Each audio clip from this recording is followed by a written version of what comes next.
Pessoal, bom dia. Eu sou o Caio, sou professor do Instituto Federal, biólogo e programador, né? Eu vou falar aí sobre o iGEDI, um pacote em R aí que a gente desenvolveu, nós, o Carlos e alguns outros colaboradores, né? Desenvolvemos esse pacote aí para analisar dados do GEDI. Então, eu gostaria de agradecer aí a audiência e a todos os organizadores aí, a Ana, o pessoal aí que tá aí com a gente, os colaboradores nossos. Então vamos lá. Antes disso, vou falar um pouquinho do instrumento em si, né? O Jedi ele foi lançado aí no final de 2018, dezembro de 2018, e ele foi acoplado à Estação Internacional Espacial, né? Na verdade, ele foi acoplado aqui a um pedacinho aqui que é esse módulo japonês experimental, né? E, na verdade, o Jedi é só um dos blocos aqui que foi acoplado ali, tá? Esse é o Jedi. Então, esse bloco aqui, ele é grandão, né? Apesar de parecer pequeno, ele é grande, altura de mais alto do que uma pessoa. E, né, a gente chama o Jedi de instrumento e não de sensor, né? Porque a parte mais importante dele não é só o sensor, como é no caso do Landsat. Aqui ele é um instrumento ativo, né? Então, os lasers que ele emite são igualmente importantes aí ao sensor, né? E as outras ferramentas que ele possui ali para geolocalização e correções, né? Então, o Jedi é um satélite LiDAR, tá? Ele emite laser aí na faixa de 1064,5 nanômetros, tá? Nesse comprimento de onda do infravermelho. E quando esse laser atinge o solo, ele está ali com um diâmetro aproximado de 25 metros, tá?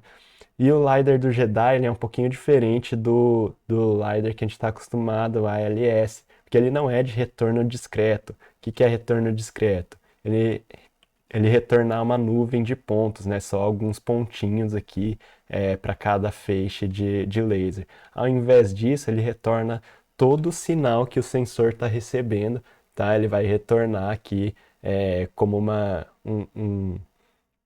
um dado praticamente contínuo, né? Na verdade, de 15 em 15 centímetros, ele tem uma informação de quanto de energia retornou aqui para cada altura. Então, o retorno discreto, a gente tem uma nuvem de pontos, enquanto isso, né, no Full Waveform, na verdade, a gente vai analisando toda essa área que a gente tem quanto de energia que está retornando, quanto de luz, né, de fóton que está retornando em cada uma das alturas, tá? O Jedi ele tem oito faixas de varredura, né? E na verdade é, dois, quatro dessas faixas, né? A gente tem o laser com intensidade total, né? Enquanto que a gente tem ali outros quatro lasers que um só foi dividido em quatro, tá? Por isso ele é mais fraco de intensidade. Tem gente que até descarta ele para as análises porque ele tem realmente um dado um pouco pior aí em relação ao de intensidade cheia. E essas faixas de varredura elas têm um distanciamento entre si de 600 metros, tá? E a própria aquisição aí de cada footprint ela tem uma distância também entre si de 60 metros, tá? Então ele não é uma varredura completa, né? É uma varredura contínua, mas como se fosse uma amostragem na realidade, tá? Diferente do Landsat, por exemplo, né? Então, como é que a gente trabalha com esses dados aqui, né? Basicamente, o que a gente tem é um filtro, a gente tem um algoritmo que desconsidera aqui o ruído, tá? Porque como ele é um dado de fóton, né? Ele vai medir aqui tem de energia de fóton, principalmente de dia, né? A gente tem muitos fótons entrando que é da própria luminosidade do Sol e não do laser que ele emitiu. Mas quando ele pegar do laser, vai vir uma intensidade muito maior. Então ele tem um algoritmo que reconhece isso e ele fala assim, ó, os dados começam a partir daqui. E aí, a partir daí, a gente consegue calcular essas métricas de RH, tá? O que é esse RH?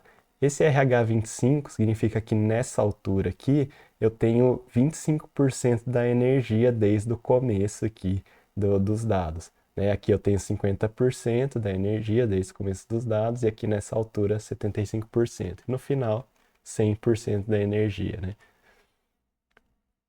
Vamos ver uns exemplos disso, né? Acontece que o solo nem sempre fica no RH0, no começo dos dados, né? Por exemplo, nesse dado aqui, por exemplo, a gente tem um campo aberto. Então a gente quase não tem árvores, né? Ou nem tem árvores, só tem uma vegetação talvez rasteira e ela fica muito difusa aqui nessa faixa aqui nesse pico aqui, né? Então acaba que o algoritmo reconhece que o solo é aqui, né? Mesmo os dados começando aqui, e aí os acúmulos de intensidade, no caso desse altura do solo, está praticamente igual ao RH75, né? Enquanto que nesse outro aqui, que eu tenho uma floresta jovem, né?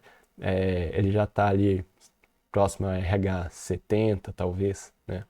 O, o, o solo. E o Jedi ele tem, na verdade, vários produtos, né, que eles chamam de níveis de dados. Level 1A, Level 2B, Level 2A, Level 3, 4A e 4B. Né? O 1B é o waveform, são os dados, eles não são totalmente brutos, né, mas são os dados da energia que está retornando ali do full waveform. O 2A são as métricas de altura relativa, os RHs que eu falei ali no slide anterior. E o 2B são as métricas que a gente usa aí em aplicações florestais, como Canopy Cover, LAI, o PI, o FHD, né? Enquanto que o 3 são as mesmas métricas do 2A, só que eles são transformados em raster.